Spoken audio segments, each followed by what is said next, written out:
नमस्कार विद्यार्थी मित्रांनो, करिअर मेकिंग आदांच्या युट्यूब चॅनलमध्ये आपल्या सर्व विद्यार्थी आणि पालकांसाठी एक सर्वात महत्त्वाचा सब्जेक्ट घेऊन येतोय. तो म्हणजे नीट रिनीट जी परीक्षा झाली आणि त्यानंतर जो पेपर अनालिसिस पाहिलं, त्या अनालिसिस मध्ये म्हणजे फार वेळ एक परीक्षा संपल्यापासून 1-2 तासामध्ये विविध सर्वसाधारणपणे काही शिक्षकांशी चर्चा करून, विद्यार्थ्यांशी चर्चा करून काही मुद्दे महत्त्वाचे काढलेले आहेत, हे तुमच्यापर्यंत पोहोचवण्यासाठी आलेलो आहे. वास्तविक पाहता फिजिक्स हा पेपर म्हणजे एकंदरीत जो पेपर अनालिसिस मध्ये पाहिल्यानंतर हा पेपर कोणत्या लेवलचा होता, तर हा पेपर डिफिकल्ट लेवलचा होता, म्हणजे इझी मॉडरेटच्या वरतीच होता. हा इझी लेवलचा पेपर नव्हता. दुसरा महत्त्वाचा मुद्दा असा की पेपर वाईज जर पाहायला गेलं म्हणजे प्रत्येक पेपर वाईज वगैरे आपण सगळं गोष्टी पाहण्याचा प्रयत्न केलाय. तसे पाहता या ठिकाणी फिजिक्स हा पेपर जो आहे तो व्हेरी टफ होता आणि लेंदी होता, कॅल्क्युलेटिव्ह होता. इकडे आपल्याला जवळपास 80 मिनिटच्या आसपास एवढा वेळ लागत होता, म्हणजे जवळपास दीड तास एवढा वेळ लागण्यासारखा होता. याच्यामध्ये अनालिटिक्स मध्ये अनालिसिस मध्ये करायला गेलं तर काही टीचर्सने आम्हाला सांगितले की मेकॅनिक्स मधले 10 प्रश्न आले होते, ते खूप डिफिकल्ट होते. इलेक्ट्रोस्टॅटिक्स मध्ये 13 क्वेश्चन्स होते. वेव्स आणि ऑसिलेशन्स मधले 2 प्रश्न होते. ऑप्टिक्स मधले 2 होते. ऑप्टिक्स मधले मॉडर्न फिजिक्स मधले 5, हीट मधले 5 प्रश्न होते आणि प्रॅक्टिकल फिजिक्स मधला 1 क्वेश्चन पेपर होता. याचा पॅटर्न चेंज होता, कॅल्क्युलेटिव्ह होता, खूप टफ होता, इझिली येणार नव्हतं, इक्वेशन खूप लागणारे होते. 3 मे रोजीचा हा पेपर सोपा होता, त्या कम्पॅरेटिव्हली हा पेपर टफ होता. 100% अटेम्प्ट सगळे जणांनी सगळे केलेलं नाही. 2025च्या तुलनेमध्ये फिजिक्सचा पेपर जो आहे तो मात्र इझी होता, कारण त्यावेळेस 50 पेक्षा जास्त स्कोर कोणाला आलाच नव्हता. इकडे मात्र फिजिक्सला अगदी 80-100 वरती स्कोर जाईल असं वाटत नाही. 100% अटेम्प्ट करणारे विद्यार्थ्यांची संख्या खूप कमी असणार आहे. गेल्या वर्षी म्हणजे एक्झामच्या तुलनेमध्ये 2026च्या पुनर्परीक्षेमध्ये आपल्याला अगदी समान म्हणजे 22-23 प्रश्न 11वी आणि 12वी वरती येताना पाहिलेले आहेत. आणि एकंदरीत जो फिजिक्सचा पेपर आहे तो आपल्याला या ठिकाणी जर बघायला गेलं तर फिजिक्स हा पेपर हा फार टफ असं म्हणता येऊ शकतो, म्हणजे अगदी टफ म्हटलेला आहे. दुसरा जो आहे तो म्हणजे केमिस्ट्री. तर केमिस्ट्रीच्या बाबतीमध्ये अनालिसिस आपण काढलेला आहे आणि त्यानंतर आपण कट ऑफ वरती परिणाम सुद्धा पाहणार आहे. बऱ्याच वेळा या ठिकाणी फिजिक्स मध्ये 100 पेक्षा जास्त स्कोर करणारा विद्यार्थी हा अडचणीचा म्हणजे अगदी महत्वाचा आहे असं समजायला काय हरकत नाही. मग त्याच्यावरून पण आपल्याला लक्षात येऊ शकतं. फिजिक्स मधले कॅल्क्युलेशन्स बेस होते. एनसीईआरटी मधून डायरेक्ट प्रश्न डायरेक्ट होते पण स्टेटमेंट बेस्ड होते. कन्फ्युजन एमसीक्यू मुळे वाढवणारे होते. ओव्हरऑल पेपर लेवल जी होता तो फिजिक्स मधला हा टफ होता, एवढं लक्षात घ्यायचं. वेळ कमी पडत होता, त्यामुळे फिजिक्स हा टफच राहिला. 100 मार्क्स पडले तर खूप चांगले मार्क्स पडले असं म्हणता येऊ शकेल. केमिस्ट्रीमध्ये फिजिकल केमिस्ट्री हा टफ होता, कॅल्क्युलेटिव्ह होता, टाइम कन्झ्युमिंग होता. इनऑर्गेनिक मध्ये आपण एका केमिस्ट्रीच्या टीचरशी चर्चा केली. इनऑर्गेनिक मध्ये जास्त प्रश्न होते. थर्मोडायनॅमिक्स मध्ये असणारे सगळे प्रश्न टफ लेवलचे होते. ऑर्गॅनिक सुद्धा टफ लेवलचा होता. हा मध्ये स्कोर खूप कमी येणार आहे विद्यार्थी मित्रांनो. तुम्हाला जर वाटत असेल तर केमिस्ट्री सोपा, तर तसा नव्हता. हा सुद्धा टफ लेवलचा पेपर होता. 120 मार्क ज्यांना पडले त्यांना अगदी चांगलं होईल असं मला वाटतंय. त्यानंतर आपण बायोलॉजी या विषयावरती येऊया. बायोलॉजी मध्ये जर पाहायला गेलं अगदी केमिस्ट्री पण टफ आहे आणि फिजिक्स पण टफ आहे, पण दोन्ही मिळून आपल्याला 220 स्कोर करणारा विद्यार्थी चांगला राहील असं मला एकंदरीत वाटतंय. बायोलॉजी मात्र इझी होता, व्हेरी इझी होता. त्याला अगदी एनसीईआरटी बेस आहे. सरप्राइझिंग काही एलिमेंट्स काही नव्हते फारसे. स्टेटमेंट बेस होतं, असर्शन रिजन होते, त्याचबरोबर मॅच द फॉलोइंग होते.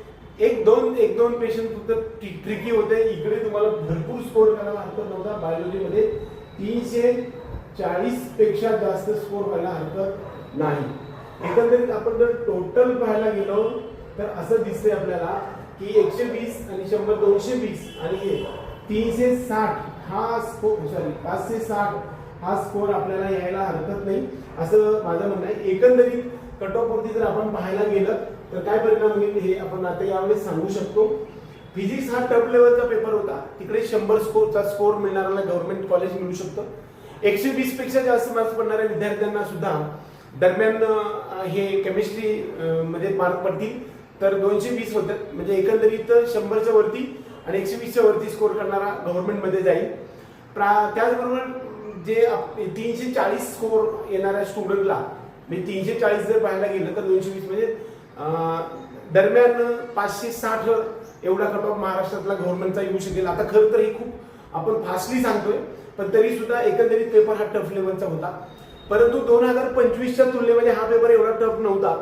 त्याच्यामध्ये फिजिक्सला अगदी 50 स्कोर सुद्धा होत नव्हता. त्याच्यापेक्षा केमिस्ट्रीमध्ये मात्र थोडासा टफ लेवलला गेल्या वर्षी म्हणजे केमिस्ट्री थोडा इझी होता, बायोलॉजी फारच इझी होता, परंतु फिजिक्स फारच कमी स्कोर येणार होता. अगदी 50 पेक्षा कमी स्कोर असणारे विद्यार्थी होते. तोच आपल्याला इकडे फिजिक्समध्ये 80 किंवा 70-90 म्हणजे इकडे 40 मार्काचा अपसाईड मिळू शकतो 50 मार्काचा. परंतु आपल्याला जर तसं पाहायला गेलं तर केमिस्ट्रीमध्ये सुद्धा आपल्याला 10-20 मार्काचा डाऊनसाईड मिळेल.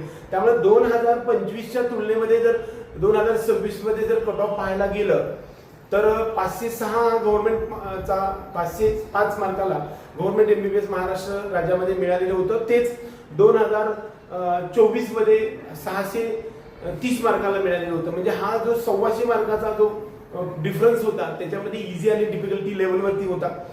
आपण जर आता सध्या या मितीला जर पाहायला गेलं तर एक 50 मार्क फिजिक्समध्ये जास्त पडायला हरकत नाही की जे 2025च्या तुलनेमध्ये, आणि केमिस्ट्रीमध्ये 10 मार्काने कमी, म्हणजे 40 ते 50 मार्काने 60 मार्काने जर म्हटलं तर कट ऑफ हा 560 पर्यंत गव्हर्नमेंटचा कट ऑफ लागू शकतो.